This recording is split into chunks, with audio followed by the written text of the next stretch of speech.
Sa video na ito ay pag-uusapan po natin ang bagong balita tungkol kay Pi Network. Isang kilalang project dito sa mundo ng crypto na milyon-milyon na ang kanyang members. Lalo na po dito sa Asia or Asia. Matagal nang tahimik ang kanilang core team. Pero nitong mga nakarang araw, biglang bumalik itong si Ginoong Nicolas Kokkalis. Siya po ang isa sa mga co-founder ng Pi Network. Pero sa halip na tumaas ang presyo ni Pi, lalo pong bumagsak ito. Bakit nga ba?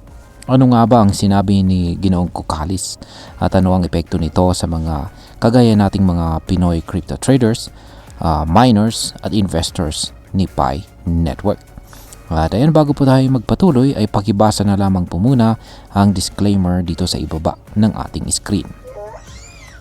At ayan, ang ating nakikita rito ay isang larawan kung saan ay makikita natin dito sa left side.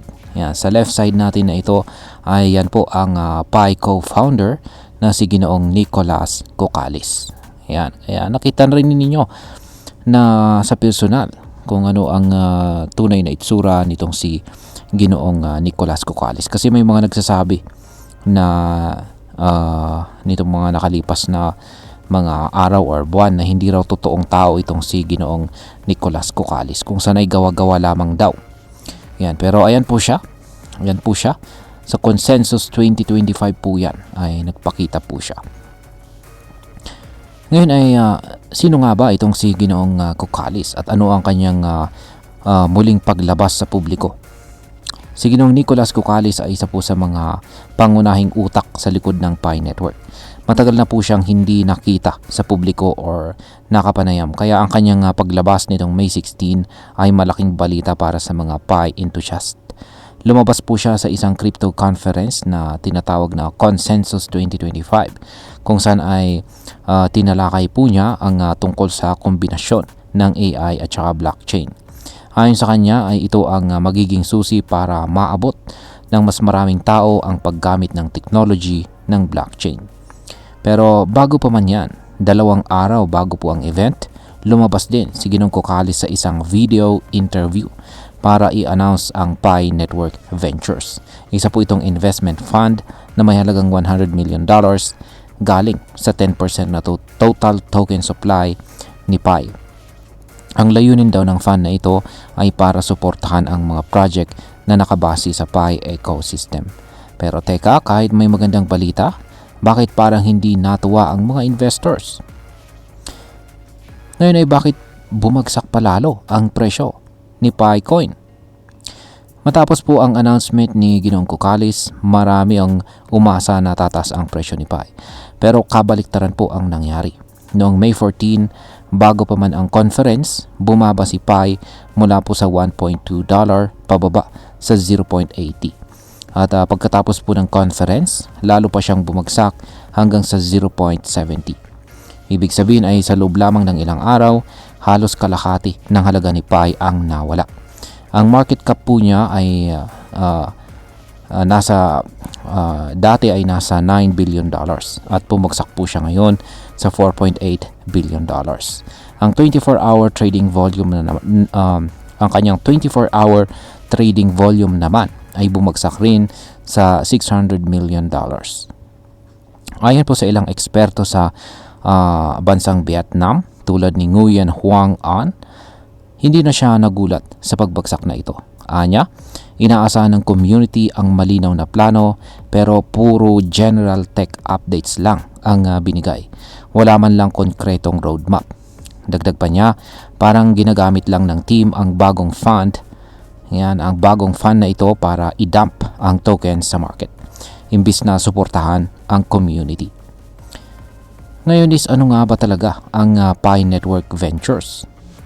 Ang Pi Network Ventures ay isang investment fund na balak gamitin ng Pi Core team para mag-invest hindi lang sa blockchain, kundi pati na rin sa ibang tech industries tulad po ng AI, fintech, e-commerce at saka social media. Sa madaling salita ay lumalawak po ang scope ni Pi, hindi na lang siya pang crypto.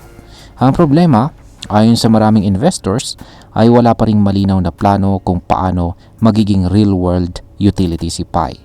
Hanggang ngayon ay hindi pa rin open sa public exchanges si Pi at wala pa ring timeline kung kailan ito magiging fully tradable.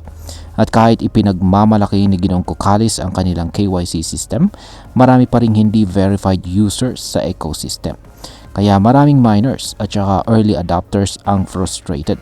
Parang wala silang reward kahit matagal na silang sumusuporta. Ngayon is ano po ang reaksyon ng Pi community? Marami ang nadismaya. Ayon po kay Hai Tan, isang matagal ng Pi miner at investor sa Vietnam, para kaming iniwan sa ere. Hindi na ako mag-i-invest kay Pi. Parang scam na ito. Kaya yan po ang sinabi ni Hai Tan. Masakit marinig pero ito ang nararamdaman ng maraming Pi Network members. Matagal na po silang naghintay ng development pero ang binigay sa kanila ay mga tech buzzwords o vague na updates. At dahil unregulated pa rin ang crypto sa ilang bansa tulad po ng bansang Vietnam, walang legal protection ang mga investors. Delikado ito kung biglang mawala ang project o mawala ng value ang token. Ngayon ay pag-usapan naman po natin ang posibleng maging epekto nito para sa atin bilang mga Pinoy crypto traders at investors ni Pi Network. Dito po sa Pilipinas ay sobrang daming sumali dito kay Pi Network noong mga nakaraang taon. Madalas nga may mga Facebook group at saka YouTube channel na ang laman ay puro Pi content. Pero ngayon, marami ang nagtatanong, sulit ba talaga ang paghihintay natin? Dahil hindi pa rin listed si Pi sa mga major exchanges tulad po ni Binance at saka Coinbase, hindi pa rin natin ito, yung kanyang presyo ay hindi pa rin natin masasabi na yan talaga yung kanyang tunay na presyo ngayon. Ayan, ngayon ay bumagsak ang kanyang value, lalong bumababa po ang tiwala ngayon ng mga tao. Kaya kung ikaw po ay isang Pi miner dito sa Pilipinas, malagang maging mapanuri po tayo. Habang wala pang malinaw na roadmap itong si Pi Network, wag muna tayong umasa na bigla na lang itong aangat. At kung balak po nating mag-invest pa lang sa ecosystem ni Pi, ay tandaan natin na mataas ang risk dahil wala pa itong public trading. Ayan, or hindi pa siya listed sa mga malalaking exchanges. Ngayon ay ano po ang masasabi ko naman tungkol dito.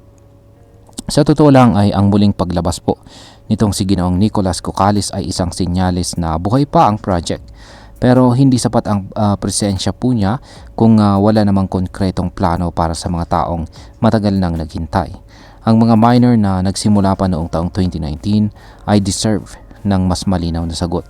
Maganda po ang ideya ng Pi Network Ventures pero kung hindi ito maipapakita kung paano magiging kapaki-pakinabang itong si Pi token sa totoong buhay, baka tuluyan ng mawalan ng tiwala ang community. Ang pinaka-importante mo ngayon ay ang transparency at saka action. Hindi sapat ang mga conference or buzzwords. Kailangan natin ng update kung kailan po magiging listed si Pi at paano nito mapapakinabangan ng ordinaryong tao. At ayan, hanggang dito na lamang po tayo sa video na ito mga ka-crypto. Marami pong salamat sa panonood. Ingat po tayo lagi at God bless po sa ating lahat.